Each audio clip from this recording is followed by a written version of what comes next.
everybody, welcome to another edition of Side Hill. Just seeing if you guys are paying attention. Hillside. Man, was it, today is Friday, March 1st. Man, was it, it's nice outside. What do you think, Evan? It's pretty nice out there. Super nice. The only thing is campus is cray. Unofficial. Whew. Man.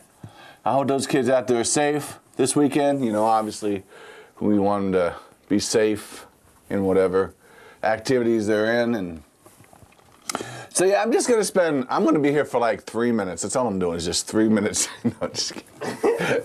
My producer looked at me like, that's not even worth turning the camera on for. Man, I got up for this.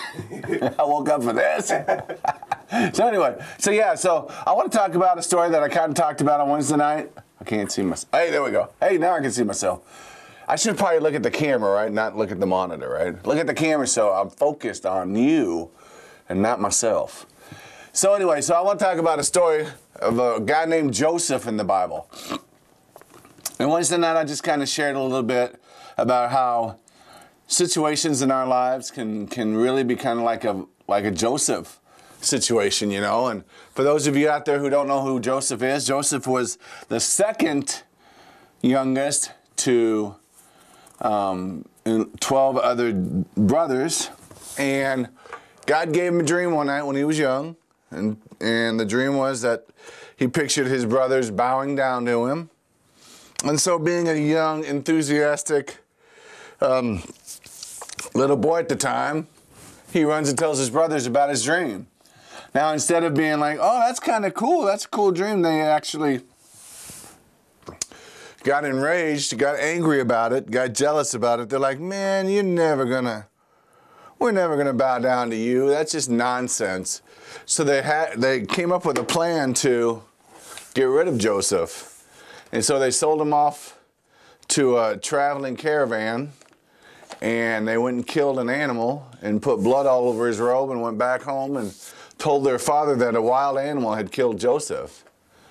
So Joseph led away, grew up, ended up being a servant in a guy's house that was pretty high up in the Egyptian hierarchy, and you know, was really favored there among the servants, favored among the guy that owned the home. You know, found a lot of favor with them. His wife made some accusations against him that weren't true, so he ended up having to go to jail for a while. And I'm sure, though, while he was sitting in jail, he's like, man, why does this keep happening to me? Why am I like the guy with all the bad luck? First I get sold off, and now I'm in jail for something I didn't do. But you know what? Joseph could have taken those moments and been like, you know what? That's it. I'm just going to wallow in my misery. I'm going to wallow in my sorrow. But he didn't do that. He just made the best of a bad situation. And he ended up actually becoming really respected among the guards, really respected among the inmates. I mean, he pretty much had free reign. And so later on, Pharaoh has this dream that he doesn't understand what it is. And so he brings his interpreters in, and they can't figure it out. Well, meanwhile, while Joseph is in jail, a buddy of his gets out and says, hey, you know, I'll mention you to Pharaoh, but he forgets. And so Joseph sits in prison for a while longer, and then all of a sudden, you know, the baker is talking to Pharaoh and says, hey, you know, there was this guy in prison that I think you need to talk to. I think this guy can help you out. So they brought Joseph out of prison, and he met up with Pharaoh, and Pharaoh says, can you interpret my dream? And Pharaoh says, and so Joseph says, well, what is your dream? Give me the details. Tell me what you dreamt. And after the dream, Joseph told him that it was a dream about a famine that was coming to the land for a number of years, and that they needed to store up grain and food to feed the nation for that amount of time, for however long the famine happened. So they listened to him, and they and they sowed wheat, and they just harvested all the grain and stored it in these big bins. And sure enough, guess what happens? There's a famine in the land, and everybody but Egypt is starving. The Israel nation is starving at this point, but the Egyptians, because of Joseph's interpretation and because of Joseph's desire to always try to make a bad situation good, because he always knows that God is in the midst of it, that God is in control, that God's reality is our impossibility. You know, he just kept moving on and kept pressing forward. Now here's the really cool part of the story. Remember when I told you that when Joseph was young, he had a dream that his brothers were going to kneel before him? And this obviously enraged the brothers and started the chain of events that led Joseph to this moment. Well, Joseph's father sent his brothers to go see Pharaoh, to beg for food for the family and for the nation. And so they come into this big throne room, and I can just imagine what it looked like with the big marble columns, marble floor with the big statues, and this big ornate throne sitting there. And guess who's sitting on the throne? Joseph. So they come into the room, and they ask Joseph for food, and they ask him to help provide for their family and for the nation of Israel. And at this point, which is really cool, they didn't even realize it was Joseph. I don't know why God hid that at first, but they didn't even realize it was Joseph. And Joseph says, well, come back tomorrow, let me think about it. So they go, and I'm sure that was a rough night for him, thinking, man, what's he going to do? What's he going to do? What's he going to do? And then, so they're summoned back in the next day. Now, this is a really cool part of the story, because Joseph had every right to drop the hammer on these guys. He had the power of Egypt behind him to just decimate these guys, wipe them off the planet, you know, just totally, and he would have been justified in our eyes, in a worldly view, he would have been justified for doing that because of what they had done to him. But he didn't subscribe to the eye for an eye principle. He prescribed to the love wins no matter what. Love conquers all. So they come back in again, and at this point they realize who it is. They realize that it's their younger brother Joseph, who many years ago they sold to a caravan and just assumed that he was dead or just, you know, some destitute guy. They never in their wildest dreams imagined that he would rise to be the number 2 guy in Pharaoh in Egypt. It's just amazing. Now, you know what they immediately did? You can guess. They knelt before him, fulfilling the dream that God had given Joseph all those years ago. Now, I don't know for sure, but this is just my little interpretation of it, my little spin on it. I think Joseph immediately got up off the throne and said, stand up. You don't have to bow. You know, you're my brothers. I love you. No matter what, I love you. And because of that, not only his family, but the nation of Israel was saved because they had enough food to share. Because of Joseph's determined resolve not to let a bad situation determine his situation, his outcome. And so many times I think we struggle with situations that we tend to let define us, and you know, then sometimes that leads to discouragement and hopelessness, and you know, and then we miss so many good things along the way. You know, it's just crazy how that works. And you know, people just come up to me all the time and they're like, man, I just can't seem to shake this thing. What do I do? And you know, I just try to point them back to Joseph and tell them the story of Joseph and try to give them hope and say that no matter how bad the situation is or feels like, it can always get better. There can always be room for improvement, because God can do that. He can make the impossible possible, and he's done it so many times in my life and so many other people's lives, and it's just, Oh man, it's just fantastic when it happens, and it's just fantastic when it becomes community and we can just share things. And speaking of that, I've started a new thing on my bus where I bring a bucket of books to try to, encourage young kids to take home and read. And it's just amazing how that's just grown into a whole community thing. It was born out of an idea. Somebody sent me this idea. I loved it.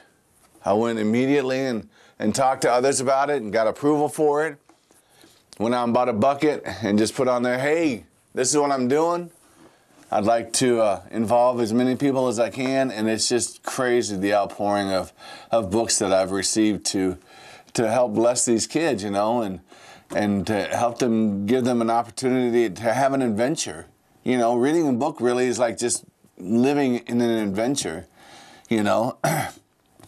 It's just crazy, and I was able to give out a few books today, and just to see the look on their faces, and the mom's faces or the dad's faces when they're like, really? I'm like, yeah, pick a book, take it home. You don't have to bring it back. This ain't the library. You can keep it forever, and hopefully they'll pass that on someday to somebody else and give somebody else an opportunity to read. But see how that mindset works when you see situations that can be difficult in your life or in somebody else's life, and how you can be encouraged to come up with things to help better their situations, how just powerful that is. I mean, Pharaoh gave him the keys to the kingdom because he interpreted his dream, which in turn saved his people. I mean, Joseph could have been like, I'm not telling you nothing. I was falsely imprisoned by your guy over there. You left me in prison. I didn't even get a trial, But Joseph set all that aside, and immediately, when help was needed, he went and he helped. And because of that, a whole nation was blessed.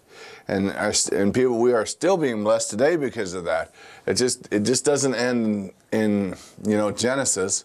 It keeps going on and on and on and on and on and on. So so another thing I'd like to really kind of just touch base on here in the next closing minutes is just Jeremiah 29. We just need to start remembering that verse so well, because it really does just kind of help me to stay focused and to keep motivated, because it's the verse that basically spells out what God's plan for your life is. That he wants to prosper you. He doesn't want to see you come to harm. He doesn't want to see you struggling. He doesn't want to see you destitute. He doesn't want to see you lonely. And that verse, written so many thousands of years ago, if you go through the whole Bible from that verse on, you just see so many times that verse has just reached out and touched somebody through healing, through deliverance, through friendship, through blessing, through encouragement. And even today, that verse still rings true, because I think, it's kind of like, when you think about your family and your loved ones, you don't want to see them struggling. You don't want to see them hurting. It's the Jeremiah 29.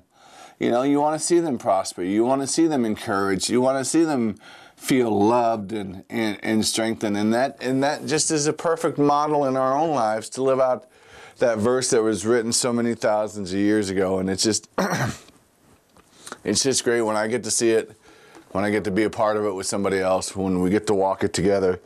It's just great. I love it. It's just the best thing ever. It's better than German chocolate cake, which is my favorite. I love me some German chocolate cake. I love coconuts. Coconut. So I just like everything. So I'm gonna close with a little bit of some humor today. I just think it's a nice day. I'm gonna close with some humor and see if I can get Ethan to laugh a couple times. All right. So this older gentleman leans over to his buddy in church. Now look, I tried to tell this story yesterday, and somebody dropped the F-bomb in the middle of my joke. You can't cuss in the middle of a church joke. Can't do it. It's not right. So anyway, he leans over. Look, I'm talking in this thing like there's a real mic. So he leans over and he says, hey man, I think I let a silent one loose. What do I do? And his buddy leans over and says, I checked the battery in your hearing aids. No. I wasn't. Oh, you're not listening. But, hey, so 2 muffins are in the oven. One muffin looks at the other muffin and says, "Is it just me or is it getting hot in here?" And the other muffin looks at him and goes, "Ah, a talking muffin." All right, one more. Here we go. So, did you know that they discovered a new species of dinosaur?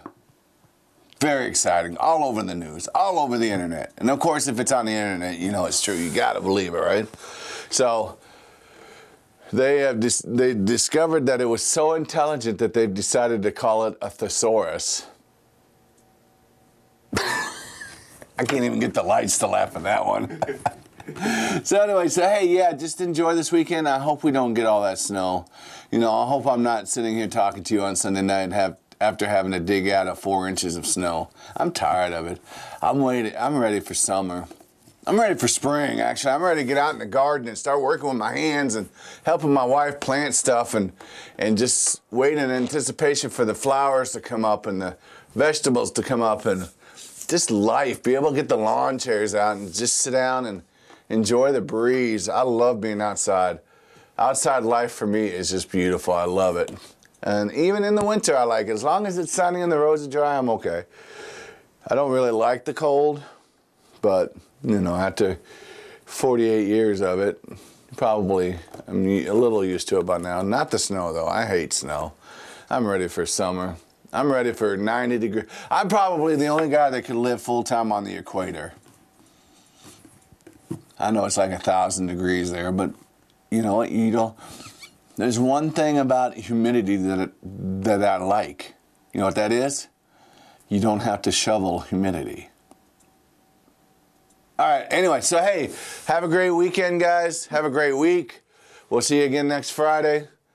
Well, no, not next Friday. I have an event I have to go to. So I will see you in 2 weeks. So you will probably see this show 2 weeks in a row. But that's okay. It never gets old. So anyway, we love you here. Have a great week, guys, and we'll see you later. Have a good day.